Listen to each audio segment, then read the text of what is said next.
Hello tout le monde, bienvenue pour ce Week 13 Airdrop dans lequel nous allons revenir sur les airdrops de cette semaine. Et tout d'abord, nous allons commencer avec les airdrops finis qui sont Kleros, Ledbet, Goldiam, Baacid et Gifto. Alors Gifto c'était, on va dire, le petit clin d'œil pour Pâques. Mais sinon, on va dire, voilà. Donc là, tous ces airdrops, c'est quand même des beaux projets, hein.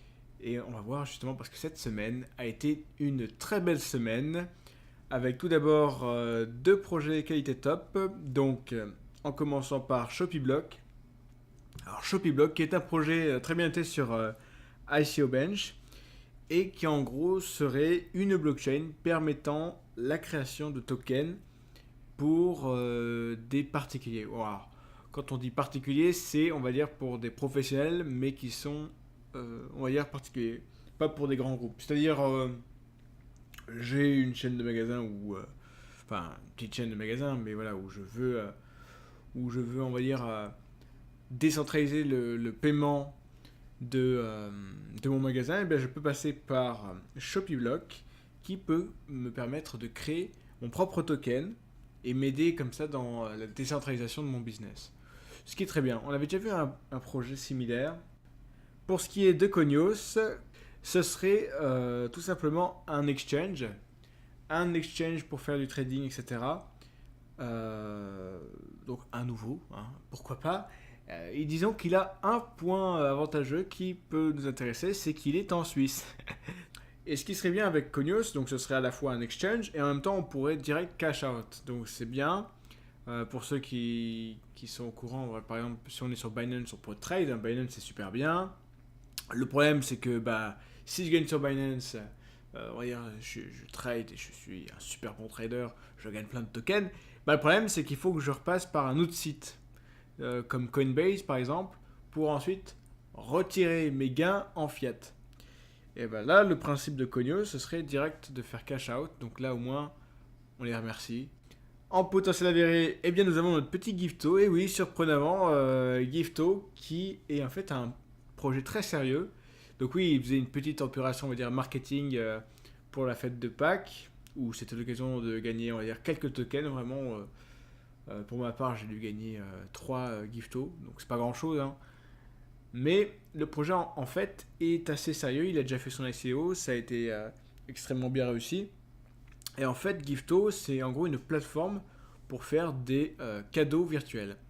Hein, donc ça porte bien son nom, c'est-à-dire je veux offrir quelque chose à quelqu'un virtuellement, rapidement, je peux passer par la plateforme Gifto, donc, qui est donc mondiale, hein, donc je peux faire un cadeau à n'importe qui, n'importe où. Il n'y a pas de problème, hein. C'est juste en utilisant la monnaie de Gifto. Mais voilà, là, très bonne idée de passer par la blockchain pour ce type de concept. TTC, alors TTC protocole, qui est, alors attention, c'est assez complexe, mais je vais essayer de vous l'expliquer simplement. C'est en gros une blockchain, mais plus, on va dire, un protocole, hein, ça porte bien son nom. C'est un protocole qui souhaite être utilisé par les futurs réseaux sociaux qui seront basés, ou en tout cas qui utiliseraient la technologie de la blockchain, donc décentralisée, hein, contrairement à Facebook, Twitter, etc., qui sont centralisés puisqu'ils sont contrôlés par une entreprise. Donc TTC Protocol, eux, ils proposeraient un protocole pour développer des réseaux sociaux à partir de ce protocole et créer une sorte de système de récompense qui serait en gros, je suis un utilisateur, si je produis du contenu, que je le transmets, ou en tout cas que je m'implique dans ce contenu, que ce soit un commentaire, etc., je peux gagner des tokens, je peux être, on va dire, entre guillemets, rémunéré pour ma participation, pour ma contribution dans, on va dire, la génération de contenu. Mais de contenu intéressant, hein. C'est pas du contenu poubelle comme on peut maintenant avoir sur Facebook, etc. C'est ce qui fait vraiment la grande différence. C'est-à-dire que Facebook, ils échangent le service qu'est le compte et le réseau social en échange d'un temps d'attention. C'est-à-dire que notre cerveau, il est attentif aux publicités qui sont proposées sur Facebook, etc., aux articles qui sont donnés. Donc au final, c'est plus tout le temps de la publicité. Alors que là, on ne serait pas sur la publicité, mais sur vraiment du contenu qui serait créé volontairement, qui aurait vraiment un sens en tant que tel. et pas quelque chose, un contenu qui pourrait derrière cacher une publicité. Donc très intéressant, vu que c'est pas forcément parler déjà une blockchain ou en tout cas un projet de réseau social qui veut vraiment faire de la concurrence, c'est un protocole, c'est un outil. Vraiment, c'est un outil, c'est un marteau pour ceux qui veulent créer un réseau social. Donc très bonne initiative, ça c'est vraiment une excellente idée de projet. Et enfin, nous avons Moneda, là aussi un bon projet, puisqu'il s'agirait d'une application mobile pour investir dans les crypto-monnaies. Et le point fort de Moneda, et là où ils appuient leur argumentaire, et qui est très juste, c'est qu'il y a pour le moment peu d'applications qui permettent d'investir dans la crypto-monnaie, ou en tout cas dans la blockchain, dans la crypto-monnaie en général, via le mobile.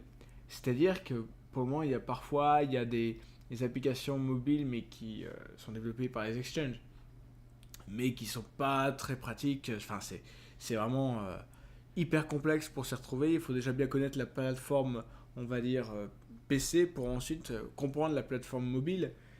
Et parfois, et même souvent, j'ai envie de vous dire, il y a des fausses applications qui sont créées et qui se font passer pour des applications officielles. Donc là, au final, en créant une application qui serait clairement destinée à l'investissement dans les crypto-monnaies, mais vraiment destinée au format mobile, ben là, c'est une excellente idée. Parce que directement, toute l'attention de l'équipe sera concentrée sur la compatibilité avec le format mobile. Et ça va aider. Parce que, encore une fois, et moi-même, je me rappelle quand je disais dans certaines vidéos qu'il serait mieux de faire les airdrops sur PC. Ce qui est vrai, hein, c'est toujours le cas. Il vaut toujours mieux les faire sur PC. Là, au moins, si vous voulez investir dans les crypto-monnaies, vous pouvez le faire après directement sur votre mobile. Donc, en gros, pour faire simple, leur application, c'est vous prenez des MND tokens ou de l'Ethereum et vous pouvez investir sur différents projets. Donc, j'imagine c'est des ICO, etc. Donc, une très bonne idée. Au moins, ça simplifie le processus pour investir.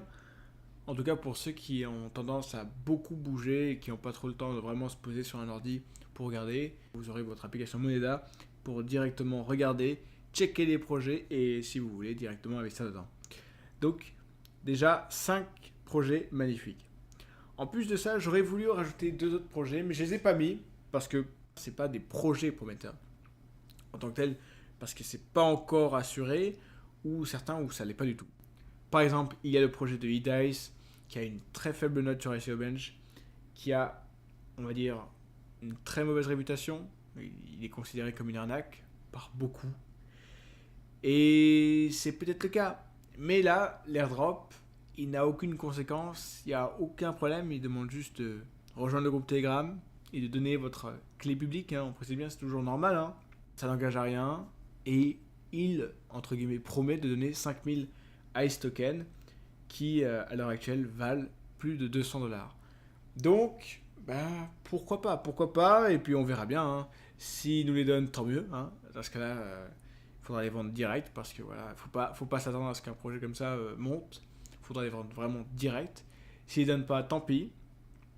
Et l'autre projet qui, à mon avis, valait surtout le coup de le faire, c'était Vanig, donc là aussi de vendredi, qui, si vous avez été dans les, je crois, dans les 10 000 premiers, eh bien, vous allez recevoir $100 en token.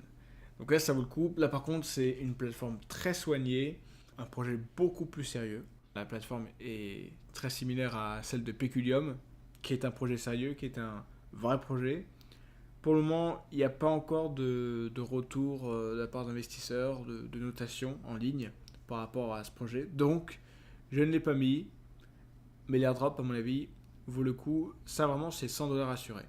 Les $200 de eDice, là, par contre, je ne garantis rien.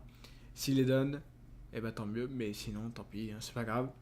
Donc voilà, cette semaine, de très très beaux projets. À présent, nous allons passer aux airdrops reçus. Et cette semaine, sur le compte entreprise, nous avons reçu Shopiblock, Cognos, Gifto, TTC Protocol, Vanig et eDice. Et sur notre wallet Ethereum et RC20, nous avons reçu, donc pour ceux qui avaient invité des personnes sur le groupe Telegram de Ponder, vous avez dû normalement recevoir la deuxième partie de vos tokens PONA, hein, je précise bien, c'est pas les Pond tokens, c'est pas les tokens officiels, c'est les tokens qui va falloir changer en Pond token après. Et vous avez dû aussi recevoir les tokens de Lino, en tout cas du round 2 de Lino. Voilà, c'est tout pour cette vidéo, j'espère que ça vous aura plu. Si tel est le cas, mettez un pouce bleu, sinon mettez un pouce rouge. Dans tous les cas, n'hésitez pas à commenter la vidéo et à me donner votre avis. Si vous voulez la faire connaître, n'hésitez pas à la partager, mais surtout, n'oubliez pas de vous abonner pour ne rien rater de la suite. Sur ce, je vous souhaite un excellent dimanche et je vous dis à demain pour le prochain Airdrop Report.